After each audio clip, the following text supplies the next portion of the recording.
call myself the holistic coach because I mix a set of different types of therapies. So I mix on one side coaching with, and then hypnotherapy, astrology, and shamanic healing. The reason why I do that is because I've been studying for, if memory serves me right, 17 years, different types of therapies. Really? Okay. And Wow.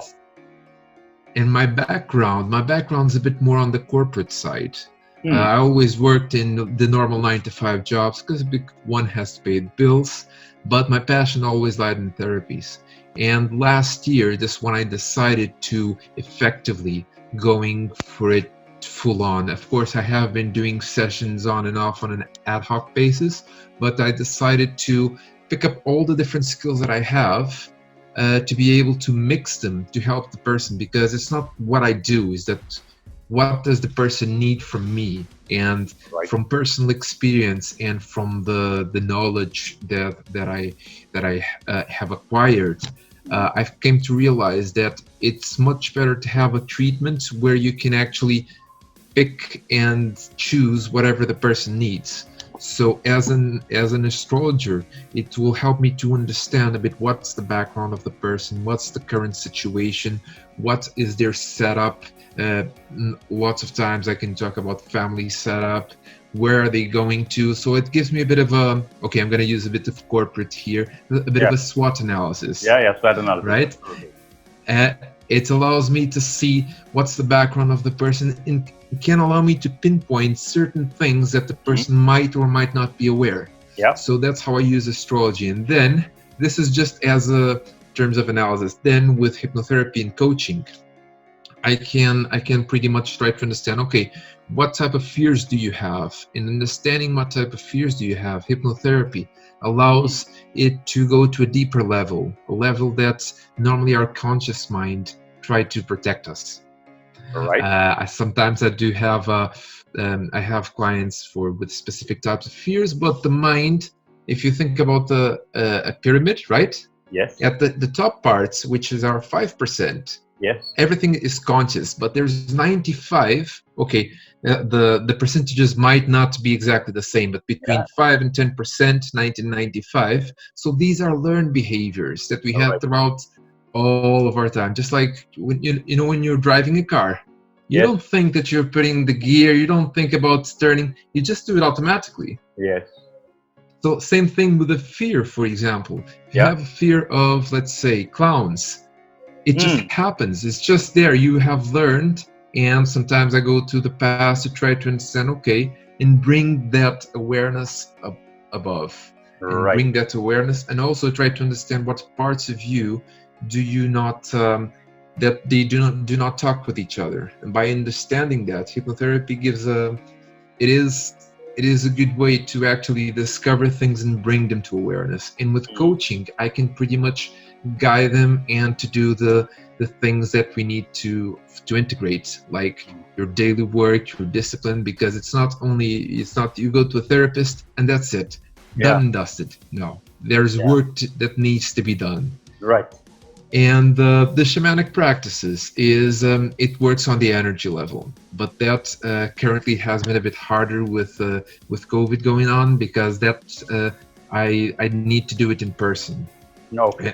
Although hypnotherapy, astrology, and coaching, I can do it online, I need to do it in person, because sometimes I had clients that came to me and they were in such a state that whatever I tried to use coaching or whatever I tried to use hypnotherapy, their energy levels were just not ready to, to receive that. I see. And by balancing the energies, you can pretty much get into a stable level, because sometimes people come to me and they're not in a good situation. Well, lots of people that come to me are not in a good situation. So I pick and choose which ones where we're going to go to. Of course, after homework, so on and so forth, things might change, and we have to, and I normally keep a log on what's been happening. This is due to my corporate experience, a logbook. Okay, we have treated this, so let's try to, and I help people find the answers. I don't find the answers for them. I just guide them in a way that they could find the areas and they have the haha moment, Yes. which is the one that I'm quite happy to see when they actually reach Light that bulb moment. moment. Yeah, yeah. Exactly. Very, very nice. Very, very nice. And I mean, this is very interesting. I was curious when you said that your energy healing that needs you to be present in person with the client, right? So, Yes. is Reiki also a part of that? Well, I have done level 1 and level 2 of Reiki, and I have done the Shamanic Practitioner course. And the way that I like to call it, and I call it Reiki on steroids, but without any side effects. But basically, it works around the same type of level. It works with the 7 chakras, but it works a bit on a deeper level. The one that I was taught was the Native American Indian way. So it allows people to not only to balance the energies, but sometimes through our life and through experiences that we have throughout the day, there are energies that, let's call it foreign energies, that should not be there. And I work on those. And I also work on a thing that we call the shamanic journey, which is part of our soul, which is sometimes is quite similar to regression in certain ways. So there are things that, although all of these things might not seem connected, but everything is connected, and by picking and choosing allows me to do a better job, to be honest. Very, very nice. So how do you serve people, and who are your, like, do you serve a category of people? Do you have an ideal client definition? Who are the kind of people that normally approach you? It's quite varied, to be honest. Like I said, I've been doing this effectively for 1 year, so with COVID it has been quite hard, because people normally, I would advise them to have the first session with me and then go online, but sometimes that is not possible. It literally varies. Some people come to me for astrology, and after I pinpoint a couple of things to astrology, and they will come to me after for hypnotherapy. Other people come through hypnotherapy, mainly hypnotherapy, and then I can guide them through the way. And sometimes I do ask them for their date of birth and all of the different areas, so I can have a bit more of understanding on what to work on, because I can see through the chart that some people have problems sometimes with abandonment, other ones with anger, and I'm not going to tell them directly, but what I'm going to do is just like try to give them a bit of an understanding, because at the end of the day, it's how people feel. So there isn't a set profile, although I would like to go in the future, and I will start working on that basis on a corporate environment, which is something in terms of health and well-being, but that's stage 2. Very nice. No, I get that. Yeah. That makes sense. Perfect. So right now, when you serve people, is it that you take them through some kind of a program or whatever? I mean, based on whatever therapy you choose or whatever model you choose for them. So is it done with the help of a program, or is it all customized based on one-on-one, their unique needs and situations? It's so customized, to be honest, because what I'm doing, it is a bit different. I need to understand the person, understand how the person feels, because somebody might come to me and say, listen, I want to stop smoking, or I want to do that, but underlying that there is a problem of anxiety, and I do not believe in quick fixes, to be honest. I think that there are things that you can do that will make you feel better, but it's an ongoing program. So it's just understanding the person, see how the person goes through, and also it's up to the person to follow the homework that I will give to them. And sometimes there are things that I'm not aware, like nutrition, and I've passed them to a different specialist.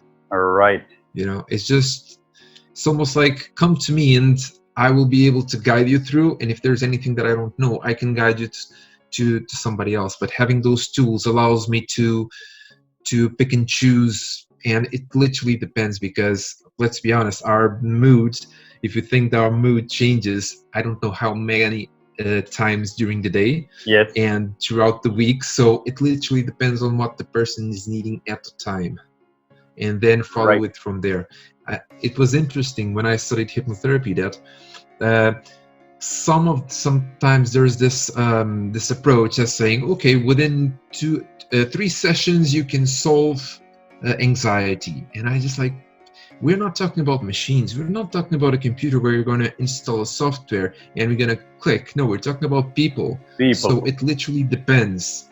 That's why my approach is very customized. Okay, let's follow, let's meet, let's see what your problem is. Let's try to understand what's underneath it.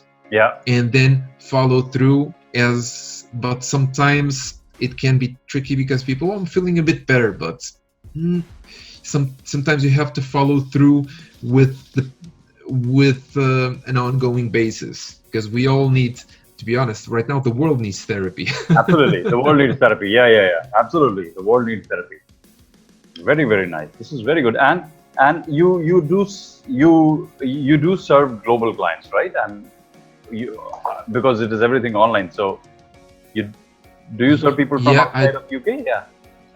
Yes, I do. I'm Portuguese. Was born in Portugal, and I've been living in Edinburgh for the past 14 years. It's been that long. So I have served people in Portugal, Brazil. I have served people in the States, very nice. And here in the UK. And here in the UK. Very, very nice. Very, very nice. Brilliant. Wow. And you don't do any workshops or stuff like that, right? Or group program or seminars. You don't do that, right? Not yet. No, not yet. First, I think that I'm taking the same approach as I take with the clients. First, I need to build the foundation, and by building the foundation that's what I sometimes in shamanic practices, sometimes you have to start with the basics. As in, just like a house, you need to build the foundations first, and I'm building those foundations and getting different, because I follow, for example, Dr. Joe Dispenza, Caroline Myss, and I tend to read a couple. Yeah. Oh, brilliant! Brilliant. So you know what I'm talking about. I'm super fan of Dr. Joe Dispenza. He's brilliant. And if you haven't heard of Caroline Myss, I would definitely advise her, because she gives an extra layer. Really, Caroline, really interesting. Can you spell the name for me? Yep, Caroline Myss, Myss. So Caroline, I am assuming Carolline, right? Yes, exactly. Yeah. And Myss. Myss. She gives it a bit more. Dr. Joe Dispenza has a very good approach, especially when it comes to meditation, and when it comes to the different how we can create the future. But Dr. Caroline Myss, she goes in a bit deeper in terms of, she ends up talking about the divine, which is something that Dr. Joe Dispenza, of course, different backgrounds. But I kind of like to hear both, because both are useful. Very, very nice. Yeah, Dr. Joe Dispenza, the reason why his theory resonates with a lot of people is because he does not sound woo-woo. He sounds very rational, logical, scientific, and he backs his research with scientific data. So that's why people who resist woo-woo stuff, they resonate quite easily with Dr. Joe Dispenza. Absolutely. I think he brings a very good approach on something that has been done for ages, especially in places like India. Meditation. You know, it's just like, okay, why do we do it? So he actually showed us how important it is to connect with the self. Yeah. So I think that's amazing. Dr. Caroline Myss, she actually does a different approach, because she's a theologist and a medical intuitive, and she explains, like, in terms of the energy centers, how everything worked and how everything is. And it's interesting because she also doesn't measure her words. She pretty much says it as it is. That's why I like it. So she doesn't have a woo-woo approach or an airy-fairy approach, as we call it here in the UK. Very, very nice. All right. Perfect, Paulo. I'm so much enjoying this conversation. Me too. Oh, thank you. And all right. So coming to the book that Sylvia is writing now, Paulo. I would like to, as a part of this interview, I would like to ask you maybe 2 or 3 questions, specific questions, and Sure. we still have about 13, 14 minutes left for this call. Okay. So yeah, feel free to elaborate as much as you want. We have enough time, and I'm looking Sure. to get your opinion around some ideas, around the subject of the book. Okay. Yeah, Sure. Go for it. Yeah. perfect, perfect. Thank you very much. So, Paulo, given the kind of results you have been creating, and those are amazing results, I know, because you have multiple approaches. You have been doing it for quite some time, quite a long time actually, even though maybe you officially started doing it now. Yeah. Yeah. That's another thing. But you have been creating results, right? So, keeping all that in mind, when we say from the perspective of the book that there is a need to make coaching accessible to everyone across the world, how aligned are you with that statement? Because the underlying belief in the statement is that right now, probably coaching is not so accessible to everyone everywhere. What's your thought around that? I completely agree. I think coaching is very important because at the end of the day, we do not have all the answers. And sometimes we do need help for us to find the answers. It's not that, although the answers are inside of us, but we need external help. We need somebody to be able to guide us, because it's not about saying, here is the answer. This is the same thing saying to a child, do not put your hand on the iron because it's hot. The child goes and puts the hand on the iron, it's hot, and they get burned. It's just like advising them for them to actually being able to find. So I think everybody needs that. Otherwise, it would be quite hard for us to actually understand and even challenge our beliefs, because our belief system is one of the main things that sometimes keeps us stuck. And being able to have an outside perspective, I always say that you can't see the back of your own head, right? So I think everybody needs coaching. Coaching should be accessible. In an ideal world, which we are quite far away, there should be a part that the governments would say that, let's say, have an appointment with a therapist, psychologist, a coach, hypnotherapist, whatever it might be. Because if people are leveled down, if people are motivated, they're first of all, in terms of production, I'm talking here from a corporate point of view, the production goes up exponentially. The absenteeism rates goes down massively. And people are generally happy because being able to have that support, which sometimes people don't have. And when I worked in corporate, I've noticed people that were in very, very hard positions, and even some of them crying, and because they were so stressed, and sometimes they don't know what to do. And having that support, sometimes all you need is one little help, one little word, one little thing that might change their life. So I completely agree with Sylvie. Very nice. Very, very nice. So in this case, Paulo, when we recognize that there is a big need across the world for this kind of expertise to serve a lot of people, and there is a big demand for sure. There are people who know that they need help. Maybe they don't know who to talk to or how to approach the experts, but they know they need help. On the other side, I'm sure you would agree that it's not that there is a shortage of coaches, right? There isn't a shortage of coaches. There are quite a lot of coaches available, and they are good. Most of them, they are really good at what they do. You look at their testimonials, their reviews, the case studies, the stories, they are really good. But when you look at them, many of them struggle. Many of them struggle to sustain their businesses. They are always looking for enough people to help. And on the other side, there are people who want help and they're not getting it, right? Whether it is related to coaching or it is related to mental health, they are not getting it. There are quite a lot of people. So my question to you is, given your experience in this field, what do you think are the challenges and barriers that prevent coaches from serving more people, or that prevent people from reaching out and accessing this kind of expertise? What are the barriers on the both sides? Barriers on both sides. I think from a client's perspective, I'll start with the client's perspective. Sure. I think is that they don't know exactly what they need. They might they and one of the simple ways is that for them to go Google and look for a specific therapist, but do they actually know that they need coaching? Do they actually know that they need a hypnotherapist or a psychologist or an astrologer? They don't. So there's that.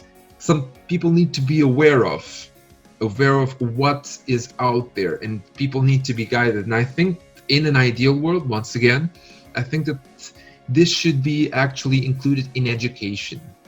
Like sometimes I don't think education teaches you how to manage your money.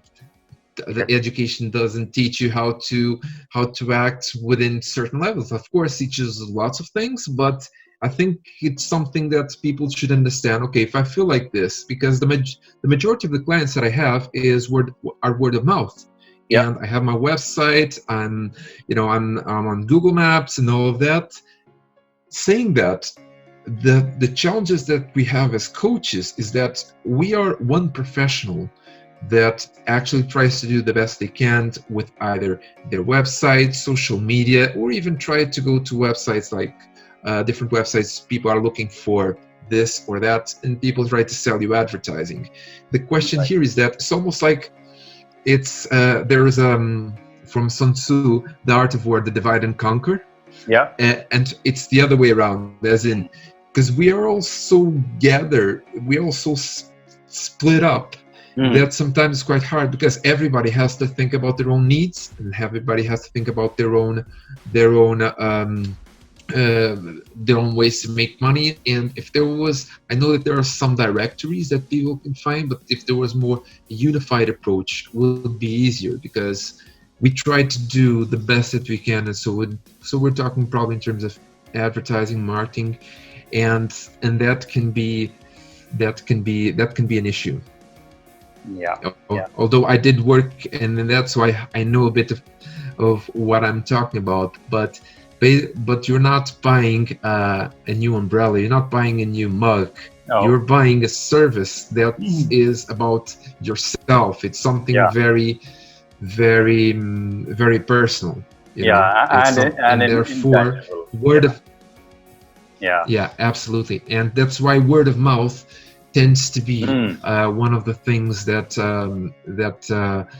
brings people to me more than the other things, to be honest. Very, very nice. True. Clients don't know what they need. In fact, I used to work with corporates before, Paulo, and I spent more than 10 years in corporate world. Big ones, Motorola, Nokia, Ericsson. And back then I had no idea what a coach meant. When somebody said coach, I would think of a cricket coach, not a life coach. Exactly. I would think about a basketball coach or something, but same thing. But at the end of the day, we all need guidance at times. Although we do have the answers, but it's just like teaching a kid how to dribble a ball, how to shoot the hoop. Okay, you're putting your hand like this, you should put it like this. But then he's the one that's gonna do it, not us, not me. So I think, and having that understanding, I think it's really important. Like I said, people don't know, because I think education has a bit of a how do I say, a lack there. People sometimes lack the education and the knowledge. That's true. All right, one last question, Paulo. Yeah, sure. So given the understanding of all the challenges that we discussed, and given the recognition of need of such expertise across the world, if you were to make one fundamental change today across the world, again with the purpose being that we want to take this kind of wisdom and expertise to everyone who needs it, what would that one fundamental change be for you? I think the big fundamental change is to raise awareness of the different types of therapies that exist. And instead of, because one of the things that I've noticed is that, for example, as much as the governments try to do something about it, they will send you to a website that has, okay, you have meditations, these are the things that you have to do. But this is all very good if I was a robot, but I am not. And having that understanding, that awareness, it would make people look for alternatives. Otherwise, they would start doing, as many people went with COVID, they will start creating the old habits. Remember the pyramid? These bad habits? Yes. They would start to improve because people feel lost. And sometimes when they feel lost, they go for the known. For the known. And the known is sometimes, it's as Dr. Joe Dispenza would say, it goes back to the bad habits, and sometimes people don't know how to go up there. So I think huge part will be helping people with in terms of bringing the awareness that we exist and try to almost unite a bit more of the different therapists. Very nice. Very, very nice. Yeah, that would be good. I'm not sure how that this would be done, but yeah, if governments could maybe play a role, or maybe organizations could play a role, best would be, as you said, it should be part of the school education. I mean, if we could do that, then 10 years from now, we'll have a different generation who would be a lot more aware than what we were. Then you wouldn't have people like me in corporates not knowing what coaching is. So yeah, this is a great point. Yeah, most people do not know what therapy is. Just for instance. Sorry. No, I was just going to say, I mean, outside of this world that we live in now, like online and coachings and all that, people know when they say therapy, they know physiotherapy. You know, they don't know psychotherapy, they don't know hypnotherapy. They don't know a lot of this stuff. Yeah, sorry, you were saying something. No, sorry. The only point that I would like to mention is that many people take therapy as there's nothing wrong with me, as in if the other person would be a crazy person. It's just like, no, let me tell you, everybody needs therapy because everybody has issues, and sometimes you just need a bit of guidance. Yes. And there's not a person in the world that is born and knows everything. So I think that in an ideal world, everybody would have access to a therapist that will be able to guide them. And I think that the more aware you become, the easier it is for you to become aware of your problems, easier to be most important, to be able to solve your problems and to be able to evolve. Because lots of people, unfortunately, they're not aware and they're afraid of getting aware at times. Yeah, discovering scary. Yeah, exactly. Mm-hmm. Very nice, Paulo. Thank you very much for this conversation. This was very valuable, literally very valuable. Thank you very much. Oh yeah. I'm done with my questions. I've taken a lot of notes. I might go back to this recording again. But before I let you go, I have one more request. Sure. Would you also be willing to share with us, maybe over email later, you can send it to me, 3 to 5 liner quote in your own words? 3 to 5 liners, sorry? I didn't hear you. Quotes, yeah, I can. In your own words, around the same idea. Why do you think coaching should be accessible to everyone, everywhere? Yeah, absolutely. I will be able to send it to you after this, or either today or tomorrow. But I'll definitely be able to send you to send you that. No problem. Take your time. That's not a problem. And by the way, can I just mention one last thing? Please go ahead. This is the corporate man in me. Yeah. My website is www.holistic-coach.co.uk. www.holistic coach. Yeah. .co.uk. .co.uk. Yeah. Yeah. Brilliant.